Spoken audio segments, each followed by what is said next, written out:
ओम शांति 16/8/2024 की मुरली है। मुख्य रूप से बाबा ने कहा, बच्चे घड़ी घड़ी भूल जाते हैं बाप को। कोई कोई बच्चे कहते हैं, बाबा तो वही बात बार बार समझाते हैं।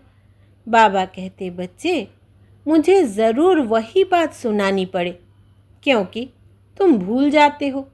तुम्हें माया के तूफान हैरान करते हैं। अगर मैं रोज़ खबरदार न करूं, तो तुम माया के तूफानों से हार खा लेंगे। अभी तक तुम सतोप्रधान कहाँ बने हो? जब बन जाएंगे तब सुनाना बंद कर देंगे। फिर कहा, ज्ञान के तीसरे नेत्र से आत्मा को ही देखना है, जिस्मानी नेत्रों से देखना ही नहीं है।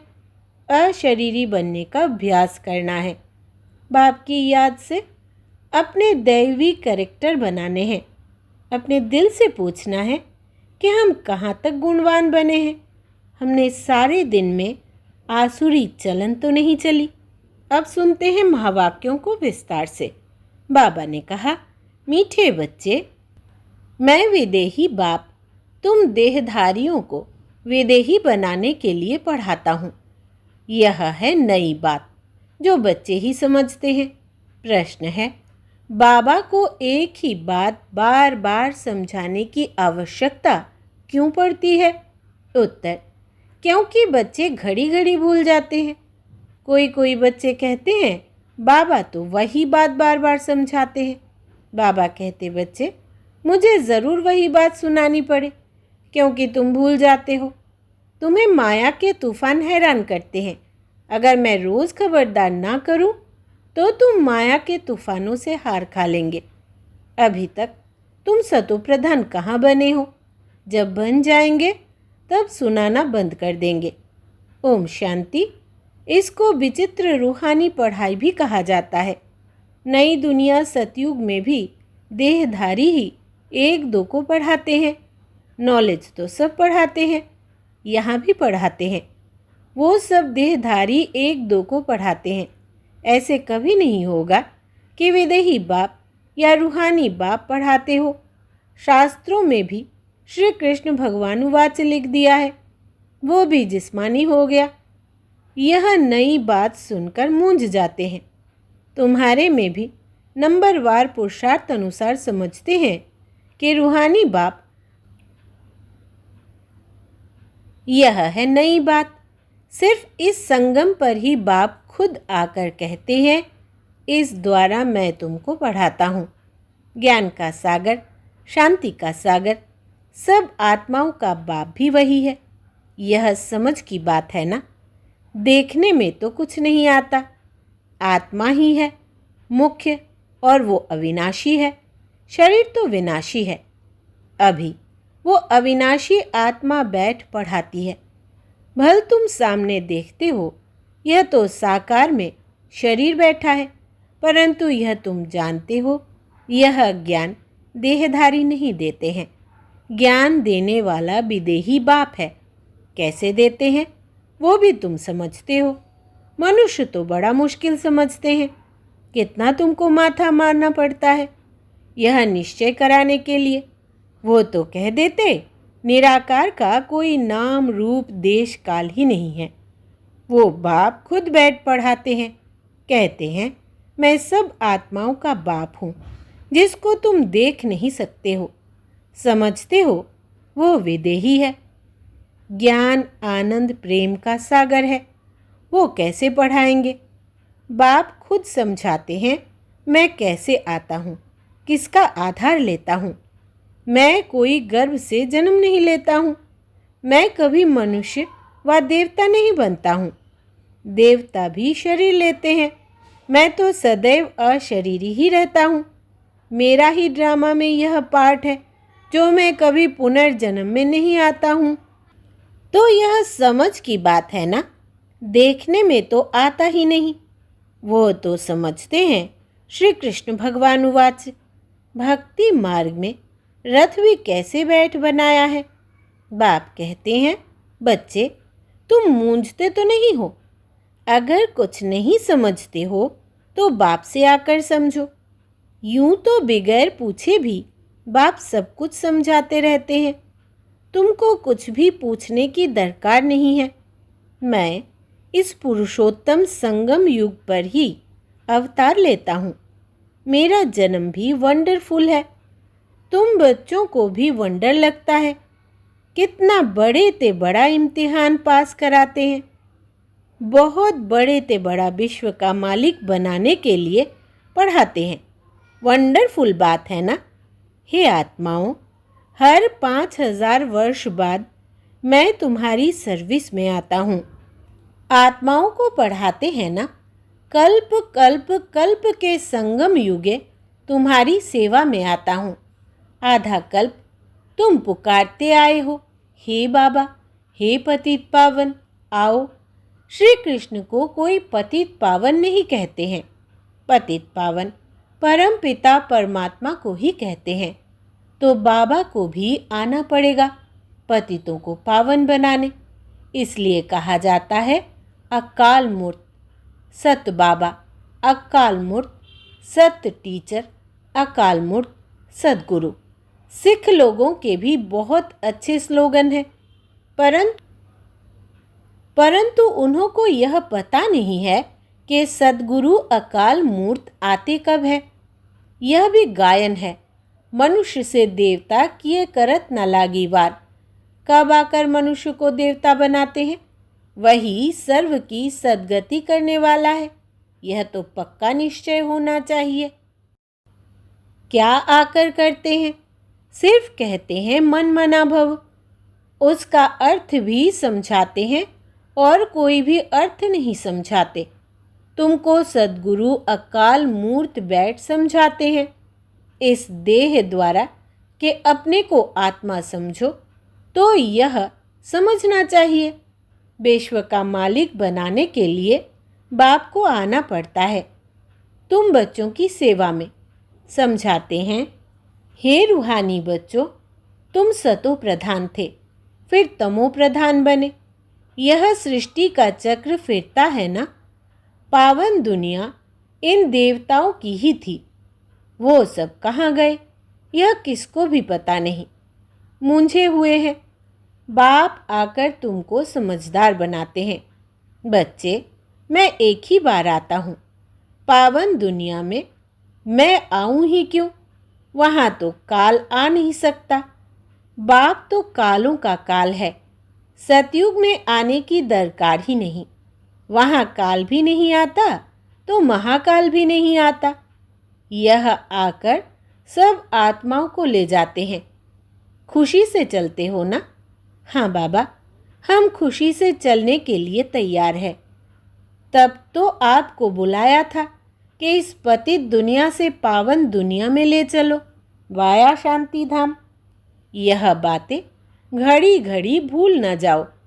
परंतु माया दुश्मन खड़ी है, घड़ी घड़ी भुला देती है। मैं मास्टर सर्वशक्तिवान हूँ, तो माया भी शक्तिमान है। वो भी आधा कल्प तुम पर राज्य करती है, भुला देती है। इसलिए रोज रोज बाप को समझाना पड़ता है।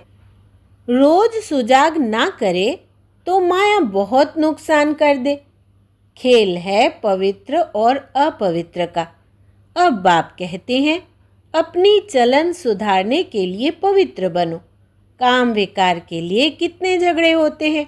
बाप कहते हैं, अभी तुमको ज्ञान का तीसरा नेत्र मिला है, तो आत्मा को ही देखो। इन जिस्मानी नेत्रों से देखो ही नहीं। हम सब आत्माएं भाई भाई है। विकार कैसे करें? हम अशरीरी आए थे, फिर अशरीरी बनकर जाना है। आत्मा सतो प्रधान आई थी, सतो प्रधान बनकर जाना है स्वीट होम। मुख्य है ही पवित्रता की बात। मनुष्य कहते हैं, रोज वही बात समझाते हैं। यह तो ठीक है, परंतु जो समझाया जाता है उस पर चले भी ना। करने के लिए समझाया जाता है, परंतु कोई चलते थोड़ी ही है, तो ज़रूर रोज़ रोज़ समझाना पड़े। ऐसे थोड़े ही कहते हैं, बाबा आप जो रोज़ समझाते हो वो हमने अच्छी रीति समझ लिया है। अब हम तमो प्रधान से सतो प्रधान बन जाएंगे। आप छूटे। ऐसे कहते हैं क्या? इसलिए बाबा को रोज समझाना पड़ता है। बात तो एक ही है, परंतु करते नहीं है ना। बाप को याद ही नहीं करते हैं। कहते हैं बाबा घड़ी घड़ी भूल जाते हैं। बाप को घड़ी घड़ी कहना पड़ता है याद दिलाने लिए। तुम भी एक दो को यही समझाओ, अपने को आत्मा समझ परमात्मा को याद करो तो तुम्हारे पाप कट जाएंगे। और कोई उपाय नहीं। शुरू और अंत में यही बात कहते हैं, याद से ही सतो प्रधान बनना है। खुद ही लिखते हैं बाबा माया के तूफान भुला देते हैं। तो क्या बाप सावधान न करे, छोड़ दे? बाप जानते हैं नंबरवार पुरुषार्थ अनुसार है। जब तक सतो प्रधान नहीं बने हैं जा नहीं सकते हैं। लड़ाई का भी कनेक्शन है ना। लड़ाई लगेगी ही तब जब तुम नंबरवार पुरुषार्थ अनुसार सतो प्रधान बनेंगे। ज्ञान तो 1 सेकंड का है। बेहद के बाप को पाया, अब उनसे बेहद का सुख तब मिलेगा जब पवित्र बनेंगे। पुरुषार्थ अच्छी रीति करना है। कई तो कुछ भी समझते नहीं है। बाप को याद करने का अक्ल भी नहीं आता है। कभी यह पढ़ाई तो पढ़ी नहीं है। सारे चक्र में निराकार बाप से कोई पढ़ा नहीं है। तो यह नई बात है ना। बाप कहते हैं मैं तो हर 5000 वर्ष बाद आता हूँ तुमको सतो प्रधान बनाने। जब तक सतो प्रधान नहीं बने हो तब तक यह पद पा नहीं सकेंगे। जैसे और पढ़ाई में फेल होते हैं वैसे इसमें भी फेल होते हैं। शिव बाबा को याद करने से क्या होगा? कुछ नहीं समझते। बाप है तो ज़रूर बाप से स्वर्ग का वर्षा मिलना है। बाप एक ही बार समझाते हैं जिससे तुम देवता बनते हो। तुम देवता बनेंगे फिर नंबरवार सब आएंगे पार्ट बजाने। इतनी सब बातें बूढ़ियों आदि की बुद्धि में बैठ न सके तो बाप कहते हैं अपने को आत्मा समझ बाप को याद करो। बस वही शिव बाबा सब आत्माओं का बाप है। शरीर का बाप तो हर एक का अपना अपना है। शिव बाबा तो है निराकार। उनको याद करते करते पवित्र बन शरीर छोड़ फिर बाप के पास जाकर पहुंचना है। बाप समझाते तो बहुत है परंतु सब एक रस नहीं समझते हैं। माया भुला देती है। इनको युद्ध कहा जाता है। बाप कितना अच्छी रीति बैठ समझाते हैं। कितनी बातों की स्मृति देते हैं। मुख्य जो भूले हुई है उनकी लिस्ट बनाओ। 1 बाप सर्वव्यापी की। भगवान उवाच मैं सर्वव्यापी नहीं हूँ। सर्वव्यापी तो 5 विकार है। यह बड़ी भारी भूल है। गीता का भगवान श्री कृष्ण नहीं परम पिता परमात्मा शिव है। इन भूलों को सुधारो तो देवता बन जाएंगे। परंतु ऐसे कभी कोई बच्चे ने लिखा नहीं है कि ऐसे हमने समझाया कि इन भूलों के कारण ही भारत पावन से पतित बना है। वो भी बताना पड़े। भगवान सर्वव्यापी हो कैसे सकता? भगवान तो एक है जो सुप्रीम बाप, सुप्रीम टीचर, सुप्रीम सद्गुरु है। कोई भी देहधारी को सुप्रीम फादर, टीचर, सद्गुरु कह नहीं सकते। श्री कृष्ण तो सारी सृष्टि में सबसे ऊंचा है। जब सृष्टि सतो प्रधान होती है तब वो आते हैं। फिर सतों में राम, फिर नंबरवार अपने समय पर ही आएंगे। शास्त्रों में दिखाते हैं। सबके विकार ले लेकर गला ही काला हो गया। लेकिन अभी समझाते समझाते गला ही सूख जाता है। बात कितनी थोड़ी है परंतु माया कितनी जबरदस्त है। हर एक अपने दिल से पूछे हम ऐसे गुणवान सतो प्रधान बने हैं।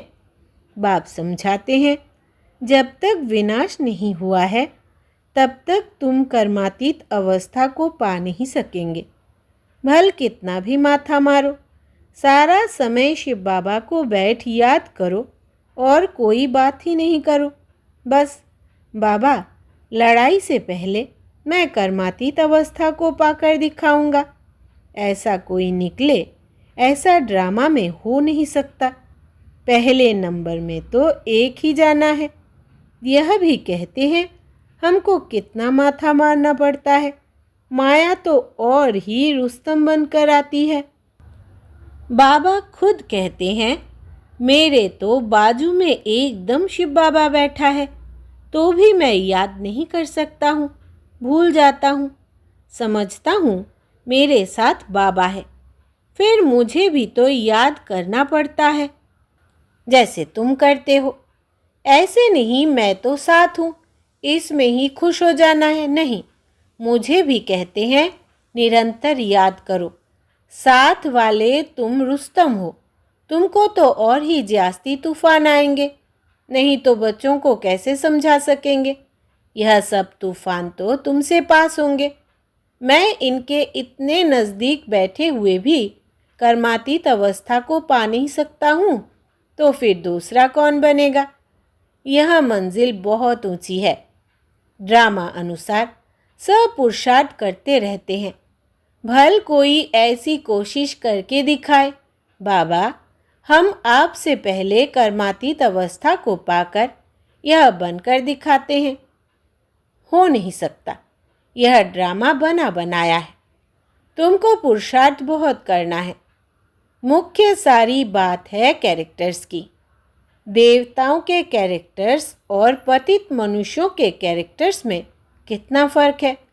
तुमको विकारी से निर्विकारी बनाने वाला शिव बाबा है, तो अब पुरुषार्थ कर बाप को याद करना पड़े। भूलो नहीं, बाकी अबलाएं बिचारी परवश है, अर्थात रावण के वश है, तो क्या कर सकती है? तुम हो राम, ईश्वर के वश, वो है रावण के वश, तो युद्ध चलती है। बाकी राम और रावण की युद्ध नहीं होती है। बाप तुम बच्चों को भिन्न भिन्न प्रकार से रोज समझाते हैं। मीठे मीठे बच्चों, अपने को सुधारते जाओ। रोज रात को पोता मेल देखो। सारे दिन में कोई आसुरी चलन तो नहीं चली। बगीचे में फूल नंबरवार तो होते ही है। दो एक जैसे कभी हो नहीं सकते। सभी आत्माओं को अपना अपना पार्ट मिला हुआ है। हर एक एक्टर्स पार्ट बजाते रहते हैं। बाप भी आकर स्थापना का कार्य करके ही छोड़ते हैं। हर 5000 वर्ष के बाद आकर विश्व का मालिक बना ही देते हैं। बेहद का बाप है ना, तो ज़रूर नई दुनिया का वर्षा देंगे। अच्छा, मीठे मीठे सिकिलधे बच्चों प्रति मात पिता बाप दादा का याद प्यार और गुड मॉर्निंग। रूहानी बाप की रूहानी बच्चों को नमस्ते। हम रूहानी बच्चों की रूहानी बाप दादा को याद प्यार, गुड मॉर्निंग और नमस्ते बाबा नमस्ते। धारणा के लिए मुख्य सार। पहला, ज्ञान के तीसरे नेत्र से आत्मा को ही देखना है। जिस्मानी नेत्रों से देखना ही नहीं है। अशरीरी बनने का अभ्यास करना है। दूसरा, बाप की याद से अपने दैवी कैरेक्टर बनाने हैं। अपने दिल से पूछना है कि हम कहाँ तक गुणवान बने हैं। हमने सारे दिन में आसुरी चलन तो नहीं चली। वरदान है, सदा केयरफुल रहे। माया के रॉयल रूप की छाया से सेफ रहने वाले माया प्रूफ भव। विस्तार है, वर्तमान समय माया रियल समझ को, महसूसता की शक्ति को गायब कर रॉन्ग को राइट अनुभव कराती है। जैसे कोई जादू मंत्र करते हैं तो परवश हो जाते हैं, ऐसे रॉयल माया रियल को समझने नहीं देती। इसलिए बाप दादा अटेंशन को डबल अंडरलाइन करा देते हैं। ऐसा केयरफुल रहो जो माया की छाया से सेफ माया प्रूफ बन जाओ। विशेष मन बुद्धि को बाप की छत्र छाया के सहारे में ले आओ। स्लोगन है, जो सहज योगी है उनको देखकर दूसरों का भी योग सहज लग जाता है। जो सहज योगी है उनको देखकर दूसरों का भी योग सहज लग जाता है। अच्छा, ओम शांति।